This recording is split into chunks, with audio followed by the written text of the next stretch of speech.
우리가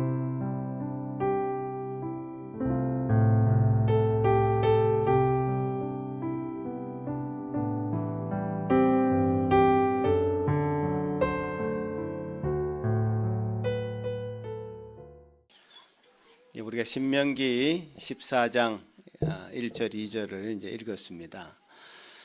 오늘 본문에서 특별히 이스라엘 백성들이 가나안 땅에 들어가기 전에 특별히 경계하는 말씀을 하시는 대목이죠. 하나님께서 이스라엘 백성들을 향해서 첫 마디가 그렇습니다. 너희는 하나님의 자녀다. 하나님의 자녀다. 그리고 너희는 하나님의 거룩한 백성이다. 하나님께서 거룩하게 택하신 하나님의 백성이다. 이런 말을 앞뒤에 이렇게 두심으로써 과연 하나님의 자녀라면 어떻게 살아야 될 것인가에 대한 강조점이 있는 것이죠. 하나님의 자녀됨을 이렇게 강조하는 이유가 있습니다. 그래서 오늘 제가 제목도 참이라는 단어를 넣었습니다. 참. 당신은, 여러분은 참 하나님의 자녀인가? 참자를 왜 넣었을까요? 이유가 있겠죠. 참 하나님의 자녀인가? 참이라는 것은 진실, 이라는 뜻도 있겠죠. 그 반대말은 거짓이 되겠죠. 근데 참이라는 단어의 어원을 살펴보면 꽉 차 있다. 꽉 차 있다라는 뜻도 있습니다. 참이라는 것은 뭔가 꽉 차 있는 것이죠. 참기름, 참나무 다 참자 들어가는데 아마 참나무 굉장히 단단할 겁니다. 꽉 차 있어가지고. 참기름 풍미가 아주 꽉 차 있죠. 들기름하고 좀 비교가 되죠. 들기름은 뭔가 냄새가 잘 안 나.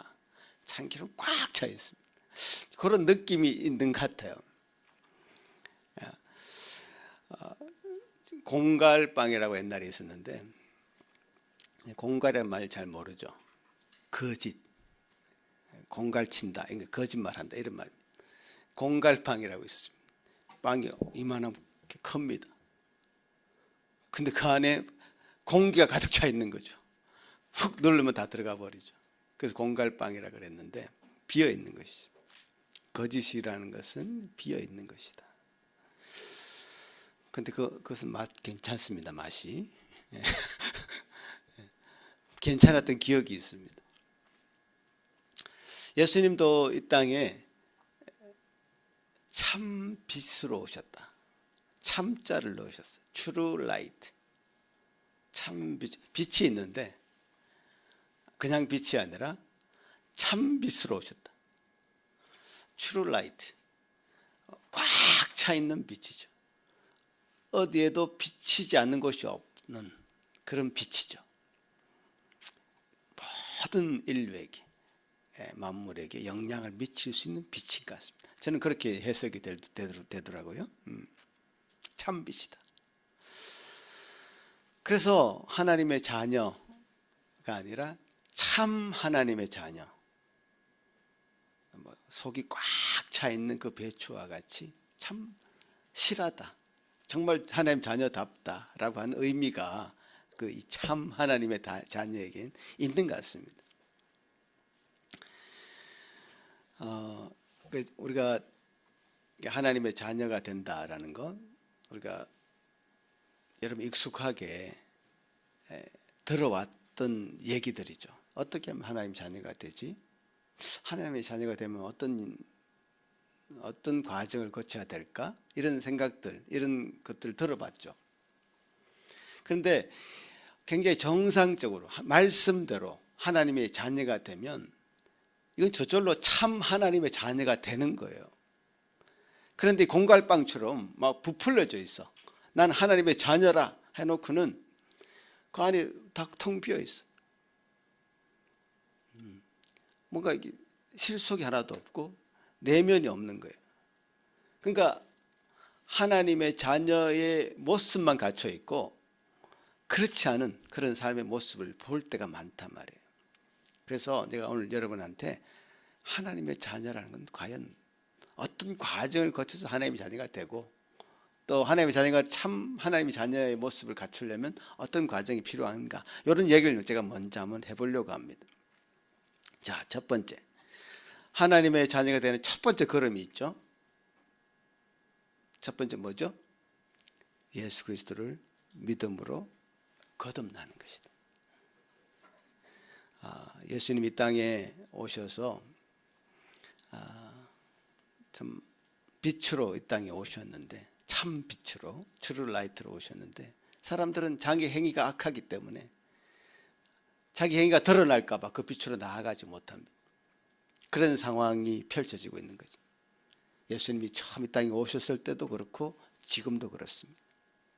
그러나 자신의 행위가 악함에도 불구하고 그 빛의 비침을 받아서 자기 행위가 거짓인 게 드러나고 죄악이 드러났을 때, 그것이 참 하나님께서 허락하신 은혜인 줄 알고 감사하고 그 앞에 무릎 꿇고 회개하고 나아가서 그 심령이 거듭나는 것, 그것이 바로 예수 그리스도를 영접하는 자에게 부어지는 하나님의 복입니다. 요한복음 1장 12절 이렇게 얘기하죠. 같이 한번 읽어볼까요? 시작. 영접하는 자 곧 그 이름을 믿는 자들에게는 하나님의 자녀가 되는 권세를 주셨으니. 하나님의 자녀가 되는 것은 어떤 우리가 하나님 보시기에 그럴싸한 행동을 해서 예쁨을 받기 위해서 노력을 해서 되어지는 것이 아니라, 예수 그리스도가 나의 구원자이심을 인정하고 나의 인생의 주인이심을 인정하고 그분을 내 마음속에 받아들이는 행위죠. 그럼으로써 거듭나는 것입니다. 다시 태어난다는 것이죠. 거듭난다는 것. 다시 태어나는 것.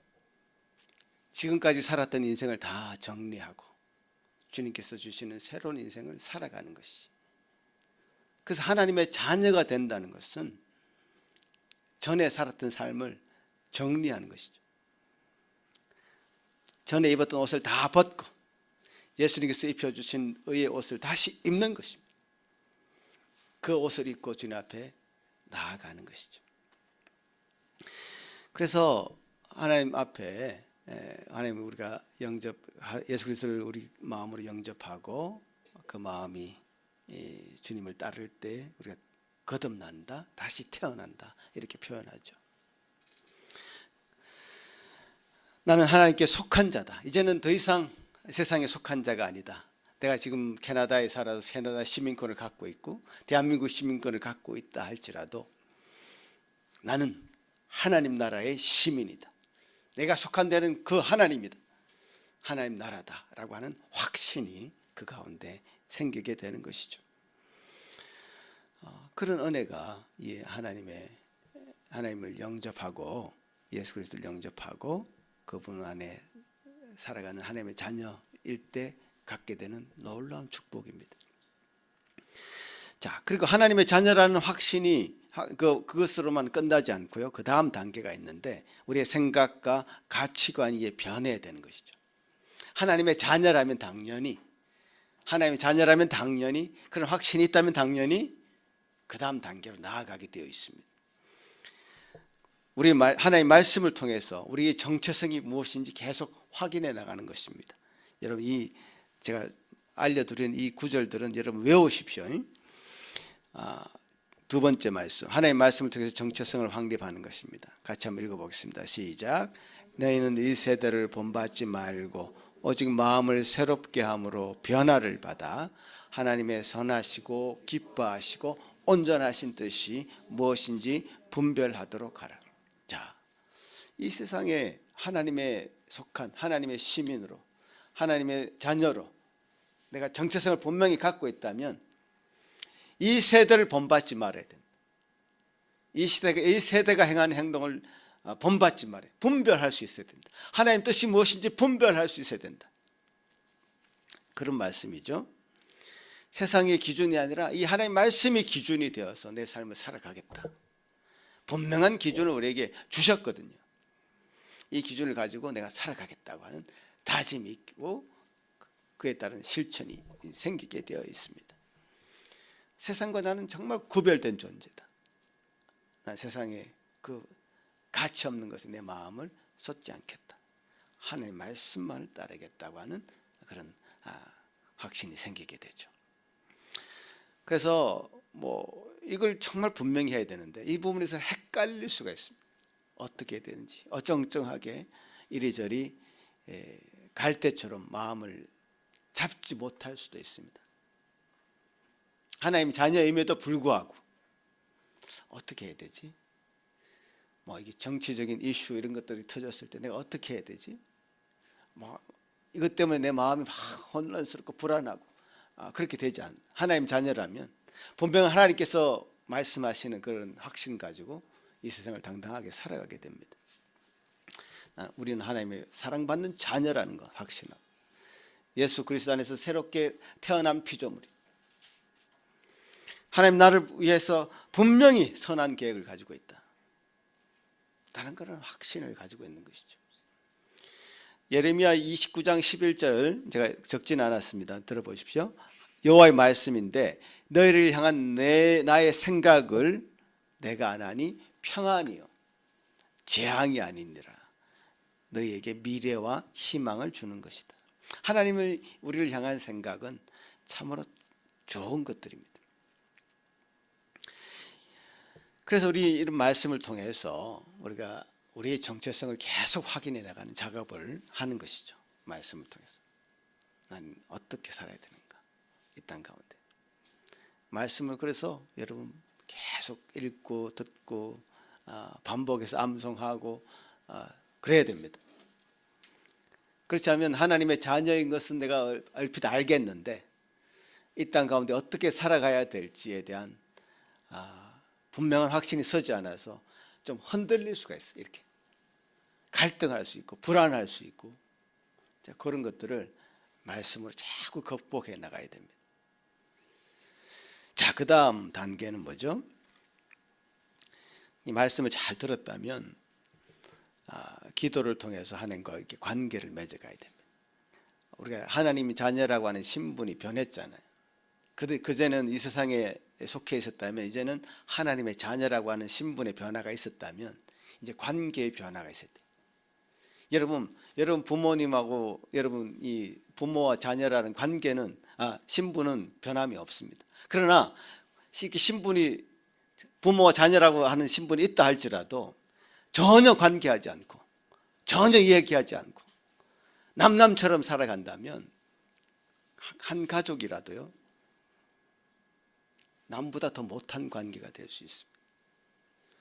하나님 자녀임에도 불구하고 내가 하나님 앞에 기도를 통해서 그런 관계를 계속 이어가지 않는다면 하나님 과연 나한테 무슨 소용이 있나?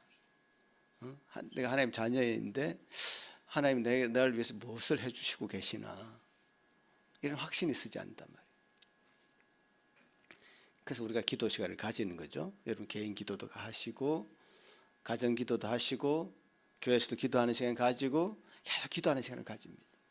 입을 벌려서 여러분의 소원 아래에 기도하고 하나님 뜻이 이 땅 가운데 이루어지기를 우리가 기도를 통해서 하나님 뜻을 알아가고 또 하나님 앞에 그런 기도를 하기도 합니다. 이런 관계. 기도를 통해서 하나님의 자녀로서의 이 정체성이 더 깊어지는 겁니다. 깊어지는. 이 단순히 어떤 의무적으로 하라는 얘기가 아니에요.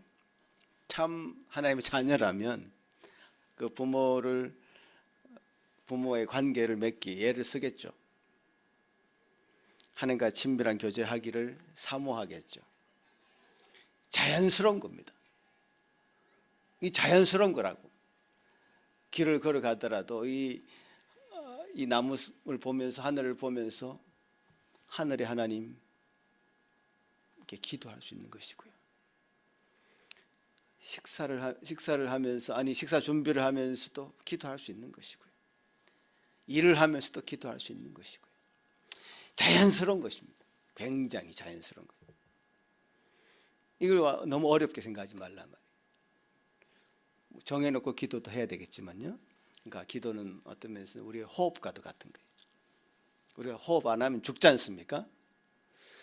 영혼의 호흡이에요. 하나님과 관계 속에서 하나님 제가 어떻게 해야 되겠습니까? 주님 감사합니다. 계속 하나님과 관계 속에서 기도하는 호흡을 멈춰서는 안 됩니다. 그래서 하나님께서 우리에게 그 기도의 관계를 통해서 우리 관계가 더 공고해지죠. 더 튼튼해지죠. 신뢰를 배우게 되죠.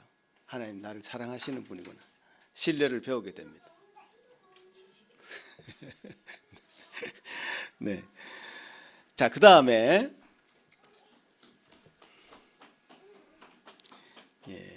이 도를 보면 정말 아빠를 사랑하는 것 같습니다. 아마 엄마가 저렇게 훈련을 시킨 것 같은 느낌이 듭니다. 아빠를 찾더라고. 우리 아이들도 그랬습니다. 아빠를 찾았습니다. 그리고 이제 이 하나님의 자녀라고 하는 것을 이런 공동체의 경험 속에서 더 분명하게 확증하는 것이죠. 에베소 2장 19절 같이 보시면 같이 읽겠습니다. 시작. 그러므로 이제부터 너희는 외인도 아니요 나그네도 아니요 오직 성도들과 동일한 시민이요 하나님의 권속이라. 이 권속이라는 말이 좀 어려운데 이게 쉽게 말하면 하나님의 가족이다. 우리 하나님의 가족이다. 우리 교회 공동체는 그야말로 확대된 가족이죠. 확대된 신앙 공동체, 신앙 가족이죠. 하나님의 가족됨을 하나님과의 공동체 속에서 이렇게 경험하게 되는 겁니다. 하나님의 사랑을 경험하고 또 그 사랑을 서로에게 실천하는 그런 과정들을 이 공동체 안에서 경험하게 되죠. 그래야 그 경험 속에서 성장하는 것입니다. 그래서 여러분 가족 안에서도 어떨 때는 좀 다툴 때도 있죠. 전혀 그런 일이 없이 살아갑니까? 그 다툰다고 해서 바로 너하고 가족 안 할래 이렇게 하진 않죠. 그렇게 하면 안 되는 거죠. 교회도 마찬가지. 다 같은 성정을 가지고 태어난 것이 아니기 때문에 다 다릅니다. 디퍼런스가 있습니다. 그래서 그런 디퍼런스를 통해서 우리가 서로 배워가고 서로 도전도 받고 그죠? 서로 성장하는 그런 과정으로 이 교회 공동체를 가족으로 이제 묶어주신 거예요. 이걸 잘 활용해야죠. 그죠? 잘 활용해서 하나님께서 우리에게 묶어주신 이 가족을 통해서 내가 하나님 자녀인 것을 다시 한번 확인하고 나도 더 성장해가는 그런 과정을 갖게 됩니다. 결혼하지 않았으면 결코 성장하지 않았을 그 부분을 결혼함으로써 성장하잖아요. 결혼한 분들 다 이해하시죠? 유정자매도 그렇게 되리라 믿습니다. 그것처럼 교회 공동체 안에서 우리가 어떤 면에서 지지고 볶고 하는 그런 관계 속에서 성장합니다. 반드시 성장합니다. 그런 성장이 우리 공동체 안에서 경험됩니다. 자, 그 다음 하나님의 자녀답게 살아가는 것, 성령의 인도하심에 따라 이제 순종해가는 그런 과정이 이제 우리 안에 필요한 것이죠. 갈라디아서 6장 16절 보면 같이 읽겠습니다. 5장 16절 시작. 내가 이르노니 너희는 성령을 따라 행하라. 그리하면 육체의 욕심을 이루지 아니하리라. 자, 우리 하나님의 자녀라고 하는 이 정체성이요, 자기 안에 충만하게 있다고 해서 그것이 다가 아니에요. 이건 드러나게 되어 있어요. 이게 자연스럽게. 감기와 사랑은 감출 수 없다 그러잖아요. 그렇잖아요. 감기하면 기침하니까 감출 수 없고, 사랑하는 그 마음은 다 드러나게 되어 있어요. 하나님의 자녀로서의 그 정체성이 삶에서 반드시 이렇게 드러납니다. 오늘 우리 작년부에서도 공부 이렇게 하는데, 성령이 바람이 이렇게 임의로 불 때 어디서 와서 어디로 가는지는 모르나 성령이 임하면 바로 그와 같은 것이다. 그렇게 얘기했거든요. 바람이 어디 와서 어디로 가는지 우리 잘 알 수 없습니다. 그러나 우리가 알 수 있는 것은 나뭇잎이 저 국기가 흔들리고 있다는 것을 알고 있는 거예요. 그런 것을 통해서 바람이 있다는 것을 아는 겁니다. 성령이 우리에게 있습니다. 성령 우리에게 충만합니다. 어떻게 알 수 있느냐? 그 표정에서, 그 행동에서, 삶에서 나타나는 거죠. 감출 수가 없는 거예요, 이게. 그걸 어떻게 감춥니까? 감춘다고 감춰집니까? 내 안에 성령이 충만한데, 하나님의 말씀이 충만한데 어떻게 감춰지냐고요. 드러나게 돼 있어요. 이게 얼굴 표정으로도 드러나고 삶의 행동으로 드러나고 그렇습니다. 그래서 뭐 사랑하게 되고요. 그야말로 원수를 용서하는 데까지도 나아가지 않습니까? 성령으로 충만한 사람들, 정결하게 살려고 하고 거룩한 삶을 살려고 합니다. 예, 우리에게 주신 그 복음을 감출 수가 없어서 전달하고 전도하는 삶을 삽니다. 이제 오늘 복된 소식 하나 들었는데요. 우리 경섭 씨 어머니 그동안 뭐 절에 다니시고 뭐 정한수 따놓고 기도하고 그러신 분이었는데 교회를 다니기 시작하셨답니다. 아들이 이제 교회 다니면서 이건 한 영혼이 구원받는 것은 정말 천국에서 잔치를 벌이는 그런 놀라운 일인데, 특히 어머니 나이 드신 분들은 이게 완악하고 고집이 세서요 잘 안 바뀌거든요. 근데 그런 소식을 들었을 때 얼마나 감사한지 드러나게 돼 있어요. 그런 놀라운 일도 우리 안에 계속 일어나게 돼 있죠. 그래서 이런 인도하심을 따라서 하나님의 자녀다운 삶, 하나님의 자녀다운 삶을 이렇게 경험하게 되는 겁니다. 자, 오늘 본문 말씀 이제 들어가기 전에 길었는데, 오늘 본문이 뭡니까? 너희는 너희 하나님 여호와의 자녀이니 죽은 자를 위하여 자기 몸을 베지 말며 눈썹 사이 이마 위에 털을 밀지 마라. 자, 이게 무슨 말인지 잘 모르겠지만 여러분, 가나안 땅의 백성들이 죽은 사람들을 위해서 애도하는 그런 문화가 있었는데, 자기 몸을 아주 자해를 하는 겁니다. 자기 몸을 괴롭게 하는 겁니다. 죽은 사람을 위해서 애도하는데 자기 몸을 괴롭게 하고 뭐 털을 밀고 몸을 가해를 하면서 애도를 하는 그런 문화가 있었다는 겁니다. 이스라엘의 그 백성들, 하나님의 자녀라고 하는 사람들이 그 가나안 땅에 들어가서 그 가나안들이 하는 그 행동을 본받지 말아라 라는 의미에서 이 말씀을 하시는 겁니다. 이방의 그 문화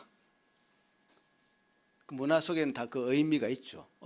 저 문화가 왜 생겨났을까? 우리 한국의 이제 문화에도 그 의미가 있는 것이고, 그 의미를 파악하고 이 이방의 문화와 구별된 삶을 살아라고 하는 것이고, 그것이 하나님의 자녀들의 삶의 모습에서 당연히 드러나야 됩니다. 그래서 하나님의 자녀라는 것을 강조합니다. 그래서 지금 이게 하나님의 자녀이기 때문에 하나님의 자녀로서의 모습이 당연하게 드러나야 된다는 그런 측면에서 지금 이 말씀을 하는 거예요. 우리 한국의 선교 초기, 그러니까 지금부터 뭐 100년 이상 됐죠. 100년, 뭐 150년 됐는데, 그러니까 외국의 선교사들이 한국에 찾아왔습니다. 복음을 들고, 말씀을 들고. 그렇죠. 캐나다 선교사들도 왔고요. 미국 선교사들도 왔고, 세계 각국에서 한국이 정말 미개하고 복음의 눈을 뜨지 못해서 그러고 있을 때에 복음을 들고 찾아온 거예요. 한국에 와보니까요, 그야말로 이상한 문화들이 있다는 거예요. 가장 눈에 띄는 것은 조상을 제사하는 거, 조상 신을 모시는 거. 그걸 보고는 이 선교사들이 볼 때는 이런 것들은 하나님의 자녀로서 해서는 안 되겠다라고 판단하고 금지령을 내렸습니다. 가족 제사는 해서는 안 돼. 가족을 신으로 모시고 제사 드리는 것은 금지해야 된다. 뭐 다른 지역에서는 볼 수 없었던 그런 것이었기 때문에 한국에 와서 선교사들이 볼 때 이상했던 겁니다. 그래서 그걸 금지했는데 한국 사람들도 할 말은 있어요. 우리가 가족을 뭐 신으로 모시는 것이 아니라 효도 차원에서 그렇게 하는, 부모님을 공경하는 차원에서 그렇게 하는 것이다. 이렇게 그런 어떤 면에서 변명을 하죠. 자, 그런 변명은 변명일 뿐이지 사실은. 죽어 있는 부모를 섬기지 말고 살아 있을 때, 우리 십계명에도 나와 있듯이 부모님을 공경하는 것은 살아 있을 때 부모님을 정말 공경하고 잘해드려라. 죽은 뒤에는 그 모든 것이 설 데가 없다. 그래서 이제 조상에게 제사를 드리는 제사 제도를 금지한 거죠. 또 금지한 것들이 있습니다. 금주, 금연. 그때 당시 이제 한국민들이 술을 먹으면 아주 폭음을 하고 가정에 가서 이제 구타를 하고 술 주정을 하고 이런 것들을 너무 많이 본 겁니다. 여러분, 이 캐나다라는 나라가 기독교 기반에서 이렇게 문화가 이제 정착이 되면서 여러분 여기 살면서 좀 느껴보셨겠지만 캐나다도 술 소비가 엄청 많은 나라 중에 하나입니다. 통계상으로 보면. 근데 여러분 술에 취해서 비틀거리는 사람 본 적 있습니까? 거의 없어요. 근데 한국은 유독 그렇지 않아요. 지금도 보면 밤거리에 뭐 술 취해서 비틀거리는 사람이 너무 많고 술 문화가 잘못되어 있어요. 이게 가족끼리 뭐 이렇게 하는 것이 아니라 막 폭음을 하고 그 힘으로 막 어떤 이야기를 하고 또 구타를 하고 싸움을 하고 이런 잘못된 문화를 보게 된 거예요, 선교사들이. 그래서 금주, 뭐 금연도 뭐 담배라는 것이 천하에 쓸데없는 거예요. 그렇지 않습니까? 백해무익한 거란 말이에요. 우리 몸은 성전인데 왜 그것을 하느냐. 그때 당시 아편도 좀 유행했습니다. 청나라의 영향을 받아가지고 그런 금지시키.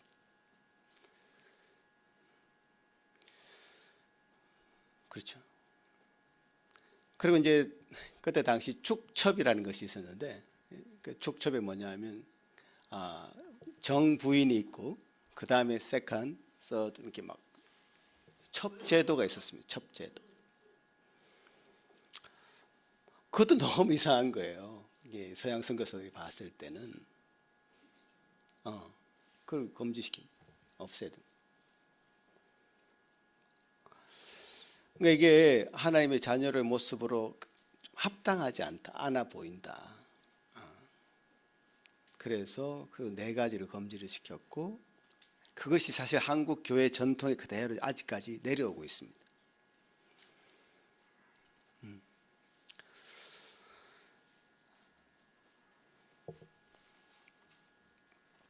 물론 우리가 이런 것들이 어떤 우리 구원에 영향을 미치는 어떤 엄격한 율법이라기보다는요, 이 세상 사람들 가운데 살아가는 하나님의 자녀로서의 참 하나님의 자녀로서의 모습 속에 드러나지 말아야 될, 있어서는 안 될 그런 이야기들을 지금 하고 있는 것이죠. 어쩌면 믿음이 약한 자들에게는, 약한 자들에게는 보이지 말아야 되는 그런 것들이 있다는 얘기죠. 뭐 술이라는 것도 그렇죠. 이것이 뭐 구원의 문제와 관계 있습니까? 그렇지 않죠. 하지만 나의 그 행위를 통해서 믿음이 약한 자가 시험을 받고 그래서 그들이 믿음 가운데 잘 서지 못한다면 우리가 그것을 절제할 줄 알아야 된다라는 것이 이 성경의 정신입니다. 사도 바울의 그 고린도서에서 했던 말씀이 바로 이런 말씀입니다. 로마서에서도 이런 말씀을 하셨고 제가 다음에 그런 부분 더 정확하게 다시 한번 얘기할 텐데요.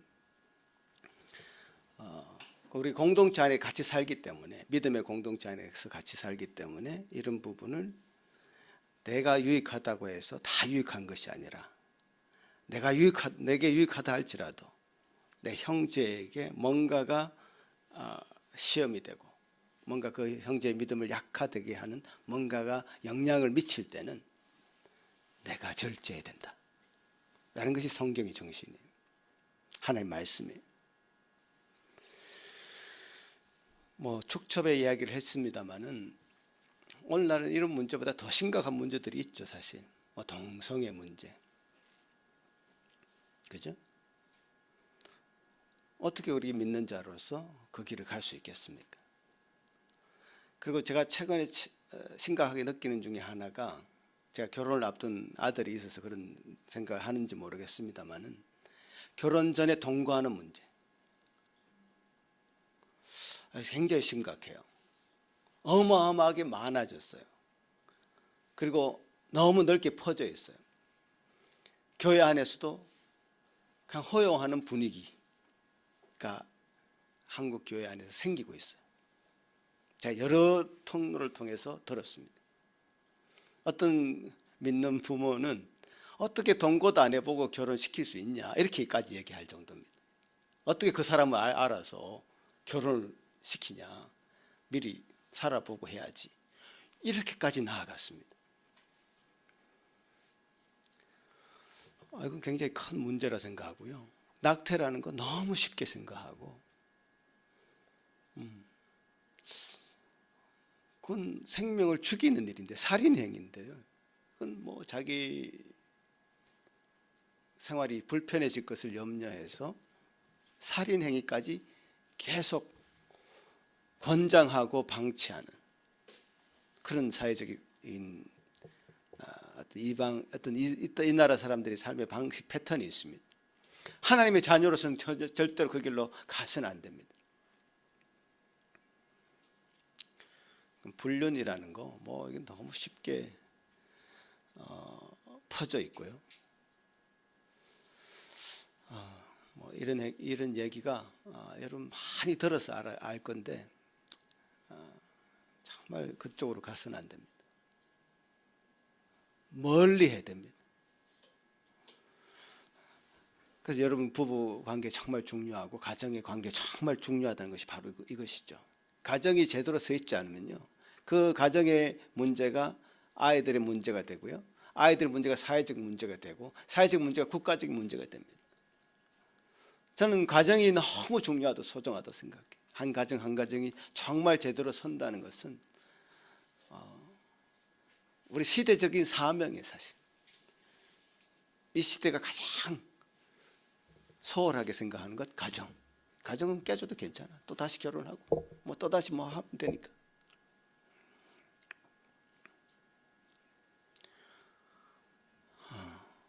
이런 부분들을 지금 성경에서 지금 얘기하고 있는 부분은 아닙니다만은, 주님께서 주시는 은혜 가운데 이 시대를 생각해 본다면, 그때 당시 이방 지역에 조상신을 놓고 그들을 애도하면서 자기 몸을 자해하고 하는 그런 행위를 금하라고 했던 것을 볼 때에 이 시대의 문화를 따라가서는 안 된다. 이 시대를 본받지 말아야 된다. 하나님께서 주시는 말씀이 있고 그 메시지가 있고 그 말씀에 따라서 살아야 된다 라는 것은 너무 분명합니다. 주님께서 또 이런 말씀을 통해서 우리에게 참 하나님의 자녀는 어떻게 살아야 될 것인가를 다시 한번 도전받게 해주시는 것 같아요. 저도 마찬가지입니다. 참 하나님의 자녀라면요, 그 행동이 이게 바뀌어야 됩니다. 변화가 되어야 됩니다. 그러니까 신앙의 내용이라는 것은 그 변화입니다. 변화. 저 사람 정말 술고래처럼 먹게 살더니 바뀌었네, 변화되었네, 나는 그런 포인트가 있는 겁니다. 거듭났다는 것은 변화됐다는 뜻이죠. 애벌레처럼 살다가 나비로 바뀐 거 너무나 큰 변화죠. 그런 변화가 있는 거예요. 나쁜 습관을 고치는 거 여러분 한번 생각해 보십시오. 여러분에게 있는 나쁜 습관들이 각자에게 있을 것 같습니다. 너무 막 중독되는 그런 부분들, 인터넷에 중독되고 뭐 나쁜 습관들이 여러분한테 각자에게 있을 것입니다. 그것이 바뀌고 변화되는 것, 그것은 당연하게 참 하나님의 자녀라면 일어나야 되는 반응인 것이죠. 한번 생각해 보십시오, 여러분. 그런 부분들 가지고 주님 앞에 날마다 나오지 않으면 우리 똑같이 삽니다. 10년 전이나 지금이나 똑같이 살아서는 안 돼요. 하나님 앞에 나아가면 나아갈수록요, 우리 죄는 더 커 보이게 되어야 됩니다. 우리 죄가 더 커 보여야 돼요. 내가 하고 있는 잘못된 모든 습관들, 게으름들, 이런 것들이 더 커 보여야 돼요. 이것을 가지고 정말 하나님 앞에 기도하면서 나아가는 그런 울부짖음이 있어야 되고, 나 자신을 변화시키는 하나님께서 주신 은혜가 있어야 됩니다. 참 하나님의 자녀라면 그렇게 되게 돼 있어요. 참 하나님의 자녀들, 외형적으로 꾸며서 이렇게 공갈빵처럼 그렇게 될 수 있는 게 전혀 아닙니다. 변화된 그 삶을, 거듭난 그 삶을 하나님 자녀라면, 참 하나님 자녀라면 감출 수가 없어요. 하나님 자녀라는 정체성을 가지고 이렇게 살아간다면 그것은 그 다음 단계로 당연하게 이어져 오는 그런 삶의 태도고 모습입니다. 단순히 무서워서, 하나님이 내게 벌 줄까 봐 무서워서 내가 행동을 고친다? 이게 아니에요. 하나님이 거룩하시니 하나님의 자녀인 나도 거룩하게 살아야 되겠다라고 하는 그런 마음이 자연스럽게 들고, 그것은 어떤 억압이나 어떤 강압적인 그런 요구에서 하는 행동이 아니라 내 마음속에 저절로 우러나오는 하나님께 주시는 마음이란 말이에요. 그런 구별된 마음을 가지고 우리는 이 땅에 그냥 왔다 그냥 가는 존재가 아니라 빛과 소금의 역할을 감당하기 위해서 이 땅에 온 하나님의 자녀들입니다. 이 땅을 밝게 비추고 만나게 만드는 그런 빛과 소금의 역할을 참 하나님의 자녀로서 해나가시는 저와 여러분이 되기를 바라고요. 하나님의 말씀이, 오늘 이 하나님의 말씀은 하나님의 자녀라면 그 자녀다운 삶을 살아라고 하는 강력한 부르심이 오늘 이 말씀에 있는 것입니다. 같이 한번 기도하시겠습니다. 하나님 아버지, 감사합니다. 우리에게 주신 이 복된 날, 주님께서 주신 말씀을 가지고 나누었습니다. 제게 주시는 말씀이었고, 우리 모든 하나님의 자녀 된 이 공동체에 주시는 말씀인 줄 압니다. 이 말씀을 듣고 참 양심의 가책을 느끼고 하나님 앞에 회개하고자 하는 마음이 든다면 진정 참 하나님의 자녀인 줄 압니다.